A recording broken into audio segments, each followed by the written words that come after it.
La perturbation tropicale numéro 10 est le principal système sous surveillance aujourd'hui dans le sud-ouest de l'océan Indien.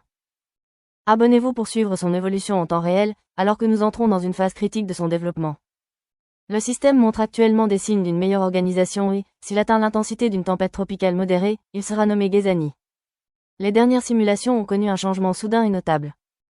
En début de semaine, on craignait fortement un impact direct sur les mascareignes. Cependant, les données actuelles des modèles GFS et ECMWF suggèrent désormais une trajectoire qui amène le centre du système plus au nord et à l'ouest de l'île Maurice et de la Réunion. Bien que cela soit un peu rassurant quant à un atterrissage direct sur les îles, le système reste important et devrait s'intensifier assez rapidement en entrant dans une atmosphère plus favorable.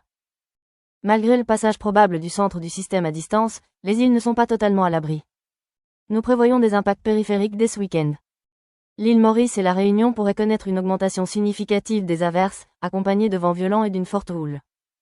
Cela signifie que les conditions côtières deviendront très difficiles lorsque le système passera au nord de notre région.